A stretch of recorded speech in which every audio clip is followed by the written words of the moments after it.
Bismillah, alhamdulillah. Salatu wassalamu ala rasulillah. Assalamu alaikum wa rahmatullahi wa barakatuh.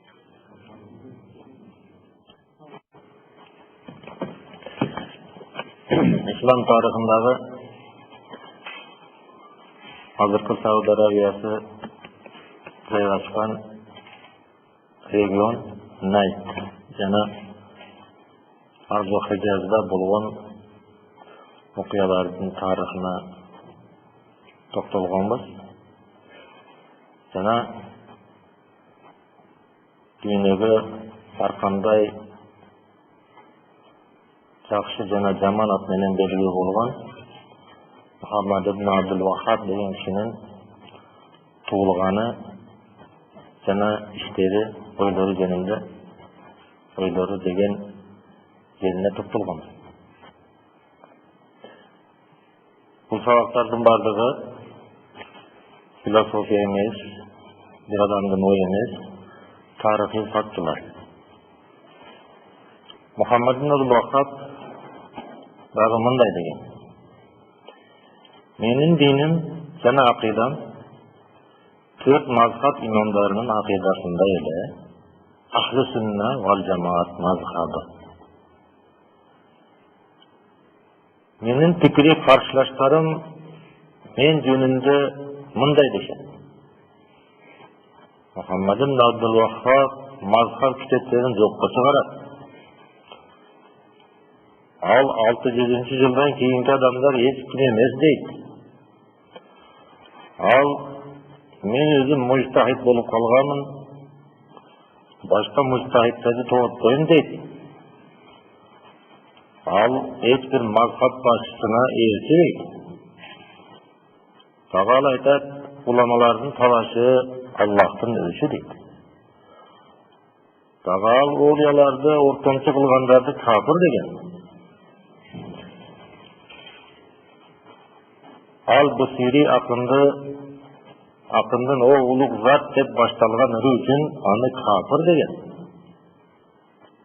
Tağal aytkan, eğer beyligim bolsa Rasulullah'ın huzurasını bulup jiberipilen degen. Tağal aytkan, kolumda beylik bolsa Kaba'nın suakçı moğusun bulup jıgaçtan jasamakmın degen. Al Peygamber'in kabrını ziyaret kılığa karşı anı ata-enesi hak kılgan. Ошондуктан ата-энесинин kabrını ziyaret kılbay. Al Allah'tan başkanın atı menen ant içkenlerdi kafirga çıgarat. Men jönünde ушундайларды айтат дейт. Ушул 12 mesele jönünde menin жообум бул сөздөр мага эң чоң доомат деп атат. Ar-Rasail Şahsiye degan kitobunda.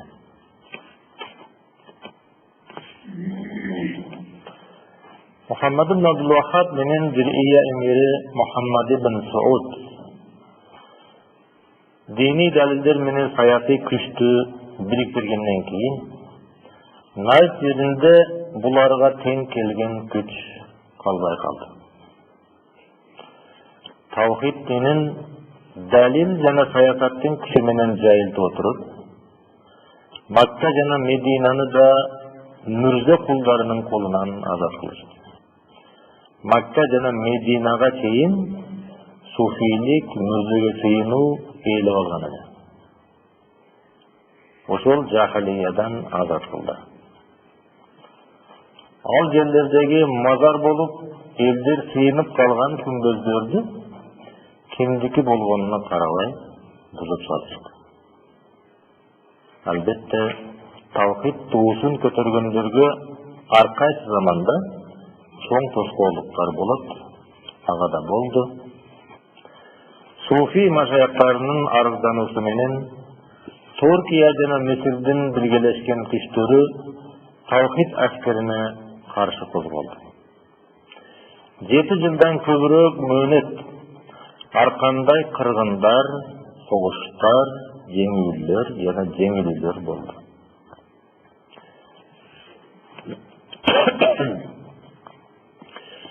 Biz bu kitapta al okuyalardan katışuvchilarin sottobойбуз. ак же көк, жакшы же жаман дебейбиз жана ал окуялардын баянына токтолуп отурбайбыз. Бардык акыретте Аллах Тааланын адилеттүү сотунун алдында ар ким өзүнүн жасаганына жооп берет. Бирок ошол окуяларга байланыштуу тавхид душмандары чыгарган бир доомат жөнүндө акыйкат сөзүбүздү айтпасак, сөздүн атасы элек. Ал кандай доомат сөз? Мистер Хансер жөнүндөгү кылым кыянатын ким ойлоп калган? Ким уккан мистер Хансер жөнүндө? Уккансыңарбы? Мухаммад Абдулваххабга доомат кылууда Сурия жана Туркиянын суфи алым жазуучулары эч кимди алдыга салбай келишет ушул маалга чейин. Суриялыктардын доомат жалындары диний акыйдалык кызганычтан улам тутанган. Себеби өткөн сабагыбызда айттык, бул киши чыкканга чейин Найз эли дагы илимге Сурияга келет эле. Бардык илимди Суриядан алат эле. Анан бул киши акыйданы бекем кылды дагы. Ошол акыйданын негизинде биринчи планга акыйданы коюп, Сурия алымдарынын тилинен ээрчибеди. Себеби Сурия алымдарынын көпчүлүгү суфи болгон.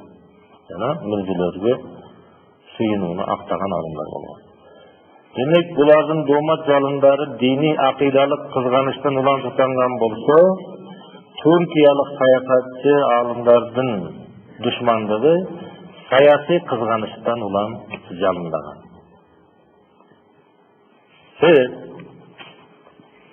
Мухаммад Абдулваххабга чейинки Найз алымдары дин фикхын жана акыйдасын Суриядагы матуриди алымдарынан алыш.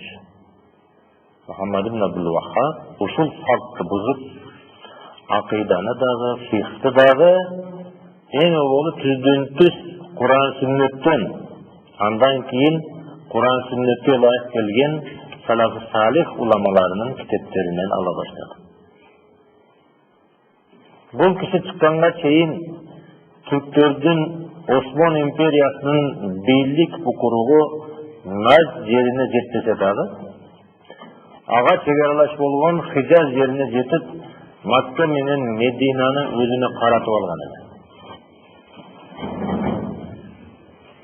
Демек, ошол маалда Макка дагы, Медина дагы Осман империясынын кол астында эле, Осман империясынын муфтийлери, чоңком алымдары, суфилери.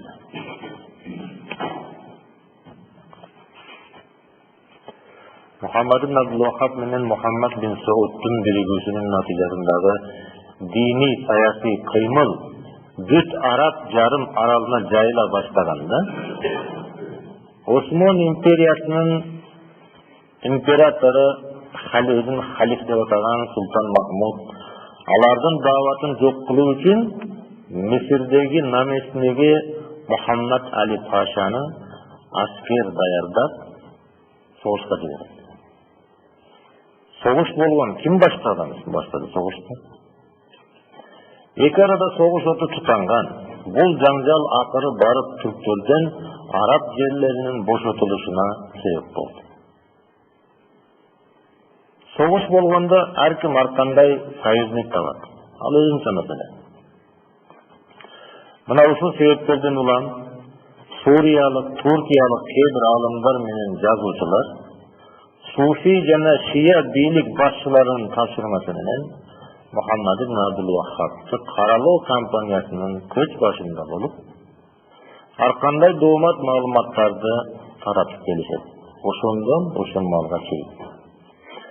Жакын тарыхта мындай каралоонун көч башында суриялык алым, Аллах рахмат кылсын, күнөөлөрүн кечирсин, Рамазан Бути менен туркиялык белгисиз жазуучу Сыддык Гүмүш экөө турду. Рамазан Бути өмүр бою шия диктатору Башар Асадтын кызматында болду. Бул алым дагы Сыддык Гүмүш сыяктуу Мухаммад Абдулваххабты Британиянын тынчысы деген Бирок кээ бир массалык маалымат каражаттары анын андай маалыматты төгүнгө чыгарганын да жарыялашкан, өзү төгүнгө чыгарган деп. Аллах алам.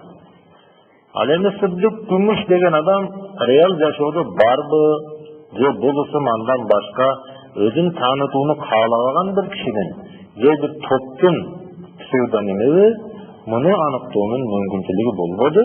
Себеби Сыддык Күмүш деп Google'dan izlep görsek, hiç kanday real adam табылган жок. Рамазан Бутинин бирок бардыгы тааныйт. Россия жана Орто Азия мусулмандарынын арасындагы Мухаммад Абдулваххабка болгон көз караштын 99% ушул Сыддык Күмүштүн англиялык тыңчынын эскерүүлөрү «Признание английского шпиона» деген китебиндеги жалган жалаалар менен калыптанган. Ким өзүнчө билерман болуп, ал мындай болгон, түгүндөй болгон деп Мухаммад Абдулваххаб жөнүндө бир историяларды айткан болсо, жамандаган историялар. Анын түбү каякта? Ошо Сыддык Күмүштүн ушул китеби. «Признание английского шпиона» деген китеп. Бұл кітапты түз мәнісінде қылымдың қиянаты деп атауға болады. Көп адамдар бұны дәлел қатары қолына қарма алған. Ой, сен білбейсің, алар мұндай деп астына алдыңа ташты. Түркияның Ихлас деген вакфы миллиондогон нускаларда бұл кітапты бекер таратат дейін. Миллиондогон нускаларда таратат.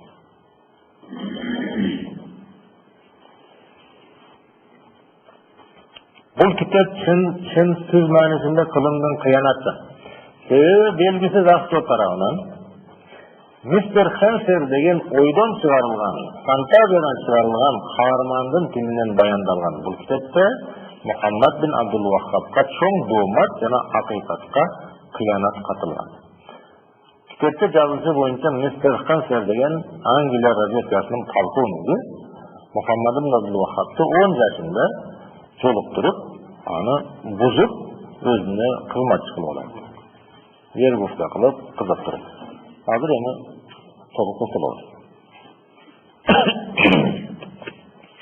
Бул китепти жаздыруу жана ааламга таратуу иши менен Туркиядагы Ихлас вакфы шугулданган. Кызыктар тараптар бул китепти Memoirs of Mr. Hanser деген аталышта англис тилинде дагы которуп, Европа мусулмандарынын арасына да таратты. Европа мусулмандары, Европа күч органдары, көп адамдар ошол китептин негизинде анын дүйнө таанымы калыптанган. Бизде дагы адамдардын бул киши жөнүндөгү маалыматы ушул китептин негизинде калыптанган. Бизде дагы көп таратылды, көп чыгарылды. Сыдык Күмүш ал китебинде Мухаммад Абдулваххабты Британиянын шпиону, мистер Хансердин агенти, 12 жашында зына кылган, аракты адал деген деп жатат. Аталган китеп Британия разведкасынын отставкадагы полковниги мистер Хансердин тилинен баяндалат. Эми араб окумуштууларынан бири бул китепти окугандан кийин арабчага да которуп таркатышканда. Окугандан кийин маалыматты иликтегени атайын Лондонго барат. Себеп Аллах Таала Куранда эмне деген? Эгер бир фасык сага кабар алып келсе, анығына жеткиле, ишенип кете бергиле. Фитнанын бардыгы сагарышат. Фитнанын бардыгы эмнеден? Фитнанын бардыгы ошол уккан нерсесин айта бергенден, иликтебестен, ишенип кете бергенден.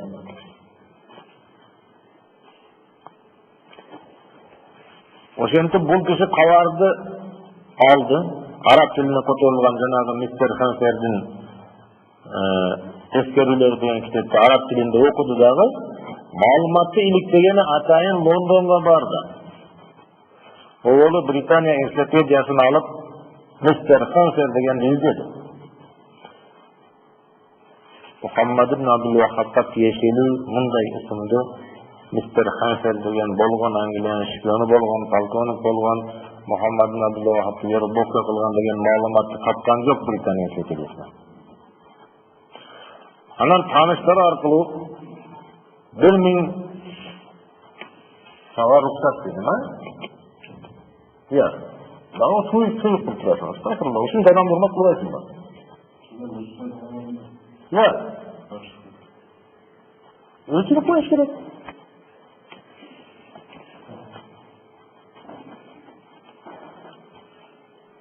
Анан тааныштары аркылуу 1700-1800 жылдар аралыгында Британия разведкасында иштеген Хансер дегенди суюштурат. Ветерандар аркылуу, тааныш ветерандар аркылуу. Суюштурса андай адамды бир дагы чекис ветеран тааныбаганын айтат. Демек, мистер Хансер деген нерсе жок. Ойдон чыгарылган персонаж. Тирик жашоодо болгон эмес. Ошонун атынан жазылган китеп бүт дүйнөгө таралып атат. Элдер ошону окуп алып, мындай экен да деп атышат. Кайсы бир мамлекеттин адамы башка мамлекетте ушундай чоң төңкөрүштөрдү жасаган болсо, ал тарыхта калыш керек. Мына биздин Кыргызстанда Исхакбек Муниев деген бар, тарыхта калган. Исхакбек Муниев Кыргыздын биринчи генералы. Себеп Кытайга барып ошондой иштер менен иштеген бул кишилер. СССРдин тыңчылары болушкан. Дагы башка немелер тарыхта эсе видеолорду алгыла, Google'га киргиле, жазгыла. Исхакбек Муниев дегенге чыгат. Себеп бул нерсе жашоодо бул киши болгон. Бирок мистер Хансер десеңер жана китеп гана чыгат, башка эч нерсе чыкпайт. Китепти окуган адам эгер акыл эси ордунда жана жүрөгүндө каразгөйлүгү, кара ниети жок болсо, китептеги маалыматтардын жалган жала экенине күбө болот. Маселен, 10 жаштагы нейттик бала Басрада эмне кылып жүрөт? Сыдык Күмүштүн ойдон чыгарылган каарманы мистер Хансердин айтуусунда Британия салгындоо кызматы аны 1710 жылы Ислам халифатынын борбору Астана, азыркы Истанбул шаарына жиберет. Ал Истанбулда 2 жыл тургандан кийин салгын иштери боюнча эсеп бергени кайра Лондонго барып, ал жерде 6 ай туруп, кийин Басрага барат. Басра сапарында да 6 ай жүрүп, ошол жерден Мухаммад Абдулваххабка жолугат. Басрада жолугат. Басра каякта? Иракта. Басра менен Найздин аралыгы канча миң километр болуш керек болду? Ал мезгилде 10 жашар бала кантип келет ал жака? Мели келгендер менен келди деп турайлы. Бул жагына кулап турайлы. Кандай болот? Өспүрүм Абдулваххабка жолугат. Абдулваххаб бул учурда 10 жашар бала араб, түрк, перс тилинде сүйлөгөн зейинди өспүрүм бала болот дейт. Кара. Жазуучунун бул жерде өтө бир сабатсыздыгы. 10 жашар Мухаммад Абдулваххаб 4 тилди билет, араб, өзүнүн эметигин билсе эмне билет анан? Араб дейт, түрк жана перс. Түрк тилин билишке айтканда буларга кажет болгон эмес, себеби нетке жетип барган жок. Мисалы үчүн орустар, эмне үчүн биз орус тилин билебиз? Орустар бизди басып алды, колония кылып алды. Биз орустардын колониясында жашадык, ошон үчүн орусчаны билебиз. Индиялыктар англисчени тутат жөн эле. Пакистандыктар англисчени жөн эле эгет. Эмнеге? Колониясында жашады. Экөөсү. Кайсы элдин колония? Кытайдын уйгурлары, Кытайдын кыргыздары кытайчаны эгет. Эгер Мухаммад Абдулваххаб ал Найзда жашады. Түрктөрдүн бийлиги Хижазга чейин жетти. Хижаз менен Найздын аралыгы 1000 километр. Ал жака барган жок. Түрк тилини билишке бул кишиде эч кандай муктаждыкка болгон эмес.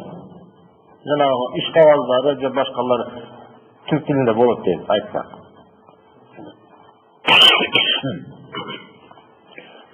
Перс тилинде билген дейт.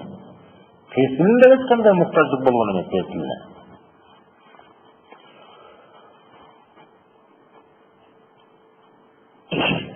Бул маалыматтар Мухаммад Абдулваххабдын өмүр баянына туура келбейт.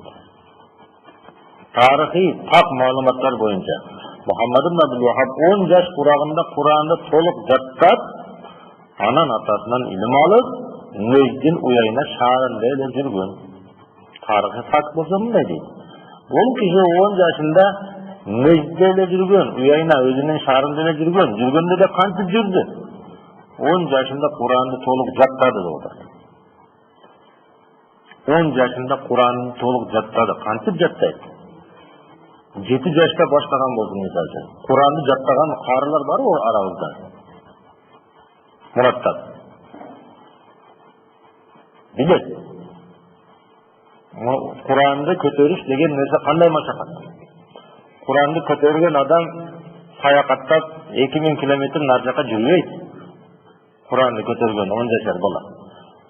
O atası аны үйгө муктап коет. Энерге отур. Bir күндө ушунча саат кайтала деп.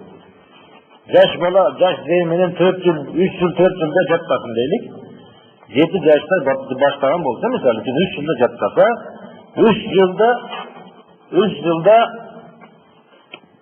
жылбай өзүнүн шаарында 10 жашка чейин Куран жаттасын. Анан Куранды жаттагандан кийин атасында окуду. 25 yaşında ilimizde çıktı dünyada. Жип kurağında.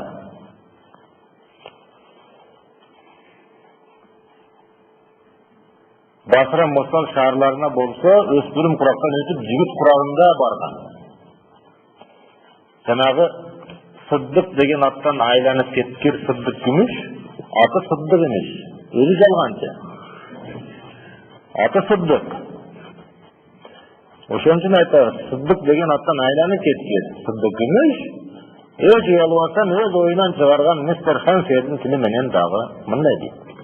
Мен 10 жаштагы Мухаммад Абдулваххабды акырындык менен өзүмдүн тузагыма түшүрүп, анан ага арак чегдим. Мут'a некесинин адал экенине ынандырдым фихтен таалим берип. Анан ошол өспүрүм бала Британия талгын кызматында иштеген тыңчы аял менен Mut'a vaklı negeye turup, anı menin suyu kumarına baktı. Dep жазып атат, ушуну көтөрүп жүрүшөт элде. Мына Мухаммад Абдулваххаб жүзүдө. Экинчиси. Китептин алгач рет түрк тилинде жазылып, андан кийин араб, англис жана башка тилдерге которулушу дагы шек туудурат. Авторунун котормочуларынын белгисиздиги, өз ысымынын жашыруулары жана шейх өлгөндөн дээрлик 3 кылымдан кийин жарык көрүш. Мухаммад Абдулваххаб өлгөндөн кийин 300 жыл кийин бул китеп жарык көрдү. Бул эмнени билдирет? Бул китеп фантазия экенине дәлил. Гүмүштүн мистер Хансери бул жарыкта жашабаган, ойдон чыгарылган адам. Эгер ал чыныгы тарыхый личность болсо, жана Мухаммад Абдулваххаб экөө христиандардын эң чоң душманы халифатты кулатканы үчүн болсо, анын аты Британия тарыхында алтын менен жазылып, Лондондогу айкелдер тургузулат эле. Лондонго барсаң, айкел турат. Ким бул мистер Хансер, бул халифатты кулаткан биздин керегибиз деп. Европада Амир Темурга айкел тургузушкан. Тамерланга. Европада Тамерланга айкел тургузулган. Тамерлан ким? Тамерлан мына Самаркандан чыккан падыша. Эмнеге Европадагы айкел тургузуп атышат? Бирок токтолуп кетели да. Түрктөрдүн Баязид Йылдырым деген халифа болгон. Осман түрктөрү. Темир экөө бир моментте күчөп кеткен. Ал жақтан Түркия жақтан Баязит елдері, бұл жақта Амыр Темір. Өз бар жоқты басып алып, темір жолып. Бұл жағы Қытайға қорқыныш алып тұрғанда, анан айтады. Ені менің кейінгі қадамым Еуропа дейді. Амыр Темір. Каналдан. Менің кейінгі қадамым Еуропа дейді. Еуропаны сатып қыламын дейді. Шынында күші жетмек ошонда. Қолынан келмейді. Жоқ, астагфирулла. Баязит елдерін Еуропаны сатып қыламын дейді. А бұл жақта дүйнені басып алғанға Темірландағы не? Талапкер. Америка мен Россия азыр қылады. Ана Еуропалықтар не қылады? Испанияның королдық жиналышындағы Клавихо деген испан дипломатын Камерунға жібереді. Амыр Темірге. Ал келеді. Келіп айтады. Ей Амыр Темір, сіз ғана дүйнені падишасы болғанға лайықтысыз. Bir ғана қошқор болуш керек. Мұны Баязит шығып, мұны сізге сіздің атақ банкыңыз кейде аның көлөкөсінде қалып қалады. Сіз егер дүйнені алам десеңіз, бірінші Баязитті жоғыртыңыз керек. Бұл ешерен, жаңағы батырлар білесіңер ғой, мұндайрақ болып та, мұндайрақ болып, палуандар же. Ешенет та. Ешеніп анан кейін әскерін жаңағы Қытайды басуынан деп çoğultқан әскерін Түркияға бағыт етті. Барып анан екі чоң мұсылман падишаның ортасында қырғын болып, Баязит жеңіп, қапасқа салып қойды, шылдың қылып. Баязит болса, ошонда Еуропаға басып, Еуропаны сатып қылам деп тұрған мезгілде.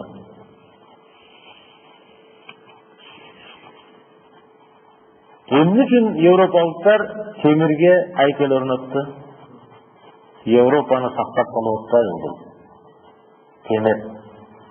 Азыр аны макташат. Андай темир, мындай темир бабамыз дейт.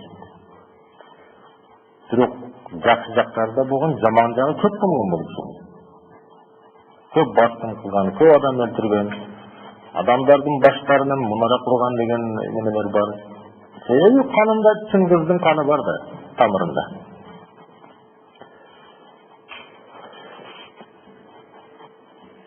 Ошентип кайсы бир эл өзүн башка элдерден сактаган болсо, өзүнүн бир өкүлү башка элдерди өзүнө карап алган болсо, ага айкел коет да. Темирге койгон айкелди эмне үчүн хансерге койбойбу ондан да? Каяктагы темирге койгон айкелди хансерге коюп койсо болот эле да.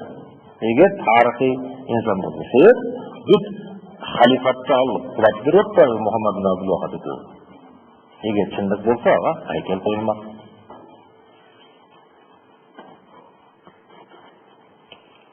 Же болбосо ата теги туулган жылы кармандыктары Британиянын гана эмес, дүйнөлүк энциклопедияларда жана тарыхый документалдык материалдарда эскерилмейт, бирок жок. Анткени кээде арабтарга каршы, кээде алар менен сайыздаш болуп иштеген, реал жашоодо бар болгон Садлер дегени болгон.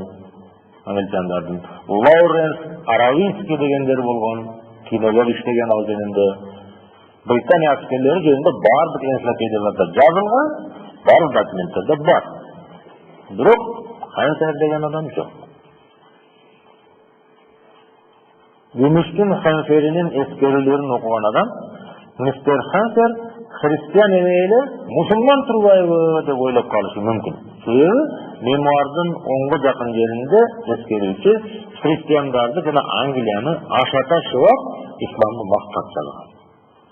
Бул мусулман эле адам жазган. Хансердин атынан китеп жазып атканда жанагы эмоцияга берилип эле ким өзүнүн ким экенин унутуп калат да, хансер экенин унутуп калып, христианчылыкты шубап койгон жерлери бар да.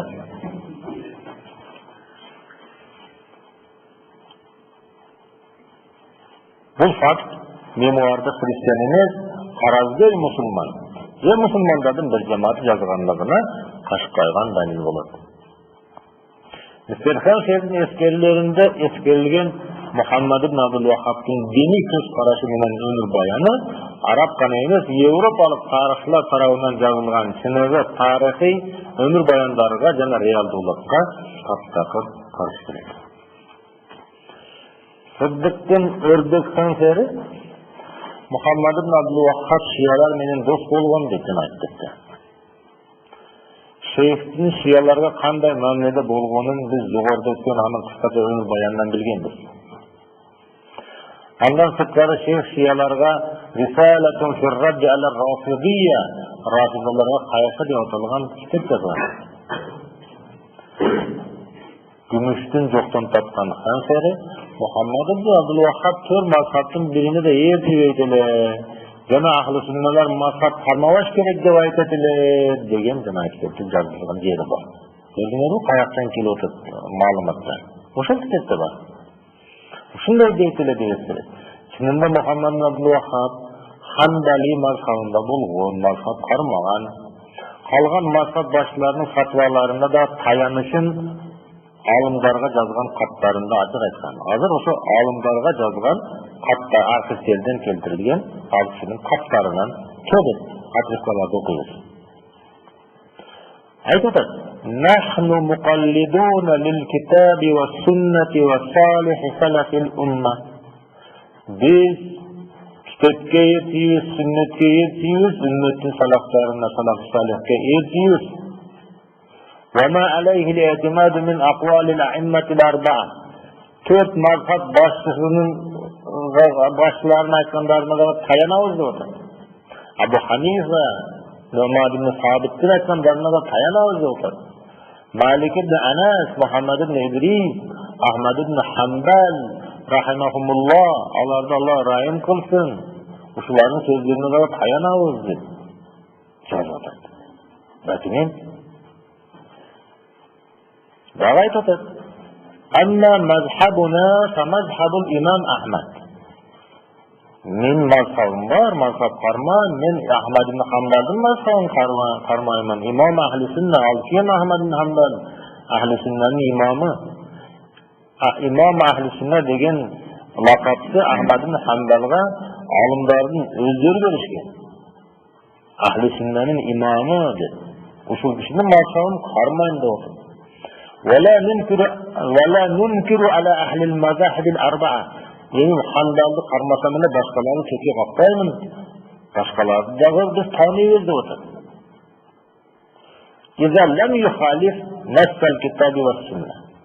Eğer kitap jana sünnetin anıp tekstlerine karşı kelmese, ümmetin icmasına, cumhurdun sözüne karşı kelmese, Allah'a da yetkiyoruz da otur. Dağım deydi otur. Vakala rahimahullah.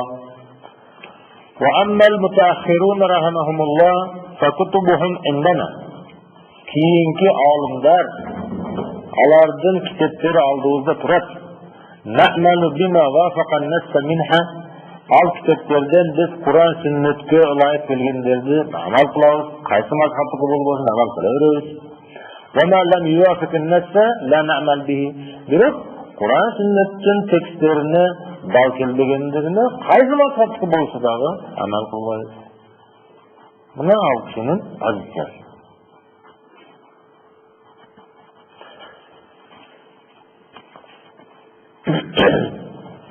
Muhammed Abdulvahhab'ın mazhab düşmanlıklı ko'rsatgan eng alğaçkı alim anın zamanındagi Makkaning muftisi Ahmad Zayni Dahlan bo'lgan. Ahmad Zayni Dahlanni Türk sultanlari albilikka olib kelgan. Turkiya mamlakati emniga tayanganini biz bilamiz. Sufizmga tayangan. İstanbulga borsanlar, kim borgan İstanbulga? İstanbulga borsanlar, her bir mecittin içinde mürce var. Korosunda var yok degende. Bir gana emas, oşo dinastiyanın mecit kurup turup oşol жерге mürcelerin koyduğu. Tabisalar özleri. Demek birlik kim boluyor? Birlik özü kubori boluyor. Birlik özü sufi boluyordan keyin mufti kimdi mufti kılmalılar. Дагы бир суфийди муфтий кылат да. Ошо Ахмад Зайни Дахлан деген Маккага сайып койгон апарып муфтий кылып. Ушул киши жамандап китептерди жазган. Анан башка бул кишини жамандаган китептердин бардыгы, авторлордун бардыгы кимге сылканы Ахмад Дахландан Зайни Дахлан мындай деген атылып, Макканын муфтийси. Макка кимдин колунда? Макка суфи султандарынын колунда. Ошол малда азыр эмес. Өзү менен илимде тең тайлашкан алымдарды жамаатты кылуу, аларга доомат таштарын атуу, мамлекет башчысына аларды ушактап сөйнөй менен көргөзүп, күч структураларына эң кооптуу адамдар ушулар деп ишарат берүү, бардык замандардагы, бардык өлкөлөрдөгү мансапкул муфтийлердин адаты. Бул адат 1750-жылдан кийин жашаган алымдардын көпчүлүгү Мухаммад Абдулваххабты Ахмад Дахландын көз айнеги аркылуу гана тааныйт болду. Ошондуктан ахли сунна акыдасындагы бир нече этибарлуу алымдар дагы эгер Мухаммад Абдулваххабтын китептерин окубаган болсо, анын мазхаб душманы экенине ишенип, ушул пикирди жайылта беришкен. Ошондуктан бул пикирлер жайылып кеткен. Бирок ошондой алымдардын кээ бирлери Мухаммад Абдулваххабтын китебин окуп көргөндөн кийин көз караштарын өзгөртүүгө мажбур болушкан. Учурда Кыргызстанда дагы ошондой эле акыбар. Алымдар Мухаммад Абдулваххабтын китептерин окубай туруп, аны Сыдык Гүмүш сыяктуу жалакорлордун китептери аркылуу тааныгандан улам гана жек көрүп, кафир дегенге чейин барышат. Эгер Сыдык Гүмүштүн китебин окуган адам аны кафир дейт. 10 жашында зина кылган болсо, арак ичкен болсо, бул кысталап кафир дейт. Ал эми китептерин окуган бирин серин алымдарыбыз саясатка жана элге жаман көрүнүп калуудан коркуп, чындыкты жаап жашырышат. Агым менен ага берейинчи дейт кое дейт. Эмне кылам дейт, жаман көрүнөт дейт. Сыдык Гүмүштүн хенсери дагы мындай дейт. Мухаммад Абдулваххаб халифага кас болуп, халифалыкты уударууга бел байлаган дейт. Халифалык Осман империясы ошондо. Бул да чындыкка каршы жакындаган жалалардын бири. Анткени Осман халифалыгынын Хижаздагы бийлигин эч бир сырткы душман уударганы жок. Осман халифатынын Хижаздагы араб жериндеги бийлигин ким оодарды? Булар айтат, Мухаммад Абдулваххаб оодарды дейт. Каршы халифалык дейт. Мистерхан керек дейт. Жок, балким өзүнүн ички интригалары жана исламдан алыстап, Европага жакындап кеткен саясаты оодарды дейт. Аналитиктер айтат. Википедия энциклопедиясына ачып карасаңар болот. Ад-Давлатул Усманийя Дауру Рукут деген темасында Осман империясы жана 1683-1828 жылдар аралыгындагы кризистердин доору деген темасында Википедия энциклопедиясы мындай деп жазып атат. Халиф Салим үчүнчүнүн доорунда Россия менен Британия Мисирден француздарды чыгаруу үчүн Осман халифалыгы менен достук келишимдерин түздү. Ким дос болуп атат экен? Россия менен Британия менен ким? Осман халифалыгы. Грeciянын Осман дөөлөтүнүн коргоосундагы өз алынча мамлекет болуп калышы дагы Салимдин күчүндө болду. Салим үчүнчүдөн кийин бийликти Мустафа 4-чү колго алганы менен Көбөткө козголуучулар аны тактыдан түшүрүп, иниси Махмудду отургузушту. Махмуддун доорунда халифаттын ички жана тышкы абалы ар кандай оомал-төкмөл окуяларга бай болду. Осман дөөлөтүнүн башкаруу негиздериндеги алсыздыктын эки себеби бар эле. Осман империясы кантип уударылганын айтышат. Ошол араб мамлекеттеги бийлиги. Биринчи себеби Осман дөөлөтүнүн ислам баалуулуктарынан алыстап кетиши себеп болду оодарлашына. Анткени мусулман үммөтү ислам менен гана кубаттуу болуп турат. Умар разияллаху анхунун сөзү бар. Аллах бизди ислам менен кубаттуу кылды. Аллах бизди ислам менен кубаттуу кылды. Качан исламдан алыстаган сайын биз алсырай беребиз дейт. Эмне үчүн ислам үммөтү алсыз, исламдан алыстаган үчүн алсыз. Аллах бизди ислам менен азиз кылды, ислам менен күчтүү кылды, ислам менен күчтүү болобуз. Исламдан алыстасак алсырайбыз деген. Мына ошол чындык Осман империясында да көрүндү. Исламдан алыстап кеткенден кийин алсырай баштады. Экинчиси Европа маданиятына суктанып, капырларды сокуп туурушулук менен ээрчип кетүү. Ошол халифтердин акыры барып турганан Абдулхамидтен кийин жанагы еврейлер киргизип туруп революция кылган Ататүрктүн эмне кылганын биз билдик, өткөн китептерде. Ататүрк салла урушка тыюу салды, азан-ачанга тыюу салды. Турбуш жанагы түрктөрдүн улуттук кийимин кийгенге тыюу салды. Жанагы цилиндр кийип жүрөт эле өзү. Англичандардын цилиндр шляпасын. Ана ушуну парыз кылды. Бардык чиновник цилиндр кийсин. Кафырлар ошондой да. Кытай кафырлары кече жакында интернетте жүрөт. Бечара Алла жаздан берсин, алардын зулумунан тезирээк кутултурсун. Уйгур имамдарын чогултуп аянтка бийлетиптир. Музыкага. Бийлетип ошол жерде ант алыптыр. Мен толко мамлекеттин имамы боломун деп деди. Ошондой да. Мустафа Камалдан Ататүрк ошондой болгон. Ага чейин эле мына Осман халифтердин акыркылары Европага уктап эле галстар тага баштаган ошондой. Галстар таккандын нерсе жок, бирок алар Европа мыйзамдарында кабыл ала баштаган. Эслетүүдөн сөзү, биздин сөз эмес. Эмне деп атат? Араб жарым аралында баш көтөргөн ваххабия аракетинин жаралышына Осман дөлөтүнүн исламдан алыстап кетүүсү себеп болгон деп атат. Эслетүүдө айтып атат. Ваххабия аракети эмне үчүн жаралды деп атат. Осман дөлөтү исламдан алыстап, ислам иштерине көңүл бурбай, элде ширкке кирип кеткенден кийин биз мушрик болбойбуз, биз ислам акыйданы сактап калабыз деп жаралды деп атат. Анан аларга Араб жарым аралынын көп мусулмандары ээрчиди. Ваххабия аракети кылымдар бою исламга аралашып калган жат көрүнүштөрдөн исламды тазалоого чакырды. Халиф Султан Махмуд болсо күн сайын жайылып бара жаткан бул аракет исламдык биримдикке сокку урат деп коркту. Исламдык биримдик деп ал халифатты гана түшүнөт болчу. Халифат болсо ирик чиркек менен.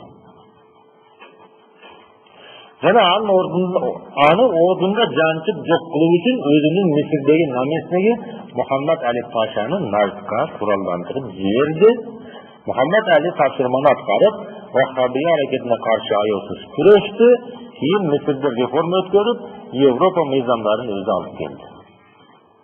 Кийин Ушул Мухаммад Али ислам халифалыгына каршы өзү козголон көтөрүп, Мисирди халифалыктан бөлүп алган жана өзүнүн Алавия династиясын орноткон.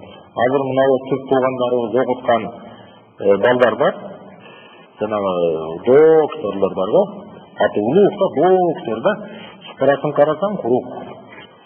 Аты өтө улук. Ошол докторлор айтат, ошо Мухаммад Али Пашаны ошого каршы согушпады эле Мухаммад Абдулваххаб дейт. Муну герой кылышат да азыркы Түркияда окуп келген балдарчы. Мухаммад Али Паша өзү түрктөрдүн аркасына башып алган да. Кызматыны кылып туруп, анан кийин өзү Мисирди бөлүп кеткен дагы англичандар менен дос болуп алган. Мухаммад Абдулваххабдын дааватын баштаган Абдулваххаб өзүнүн дааватын баштаган кыска убакытта эле Осман дөлөтүндө 4 рет бийлик алмашуусу болгон. Энциклопедиялардын маалыматы боюнча Британия менен Мухаммад Абдулваххаб эмес, Осман империясынын өзү дос болгон экен. Карасаңар болот, башка булактардан да карасаңар болот. Бирок азыр эмне деп атат? Мухаммад Абдулваххаб Британия менен дос болуп алып туруп халифаны жыгытты деп атат. Бирок чындык муну түзбөйт. Bir сүрөттүн тарыхы Salafiylerin düşmanları, Muhammad Abdulvahhab'ın düşmanları, Allah'ı karalağı için Muhammad Abdulvahhab'ın Mr. Hanser menen düşken suretini tartıştı. Yana Muhammad Abdulvahhab'ın Britanya şüpheni bolğonuna uşun suretni dalil kılıp yapsak, bizdin eng alım, ilimdi, bilimdi, ağargan, kөгөрgөн bir alım jigitimiz dagı uşun suretni internetke jaygaştırıp turup, mına buların yüzü dep жазыптыр. Жалка. Kırgızstandагы eng bilimli bilim degendin biri. Öte bilimli, Arapçanı sayrayt jön ele. Davat aytsa, nasihat aytsa erip agap ketesin. Бирок ушул сүрөттү өзүнүн постуна жайгаштырып туруп, мына булардын жүзү карачы мына Мистер Хансер кылычын кармап турат дейт. Мына дейт Мухаммад Абдулваххаб дейт. Мындай кылып башын жанагы христиандардын олияларына окшоп эмнеге алкага алып койгон. Мына ушу таанып алгыла депти. Анын алдында отурган жагы Ибн Суд дейт. Жана Мухаммад ибн Суд карылыкөө. Мына ушул сүрөт Мистер Хансерди жазып коюшкан мына аңгыл жаннасыначы. Мына силерге документ керекпи дейт. Биздин илимдүү адам ушул нерсени айтты. Эми ушул сүрөт боюнча бир аз изилдөө кылышка туура келди. Энциклопедиялар эмне дейт? Tarixdagi birinchi fotografiya 1826-yılı Fransız Joseph Nepson degan tarafından tartılgan tarixdagi birinchi fotografiya. Бұл сүрет тарихтағы ең алғашқы фотоснимка жана ал 1826-жылы башкача айтканда Мухаммад Абдулваххаб өлгөндөн 34 жыл кийин тартылган. Түзүңөрбү жалгандын ашкерленишин. Мына биринчи снимка терезеден тартылган сүрөт адамдын бети билинбейт мындан. Бул андан 34 жыл тез ошол домашылар тарткан сүрөт боюнча дагы мындай натыйжага жеттик. Сүрөт архивтерди карадык, каратарды карадык. Сүрөт 1914-1920 жылдарга тандуу экен жанагы сүрөт. Başı alkakka alınıp, aslına İbn Abdülvahhab деп жазып koyulgan kişi, Hicaz'daki Uteyba urusunun sultanı, Salafi hareketinin cahiltücüsü İbn Bajat Asadullah kendisinde aldı.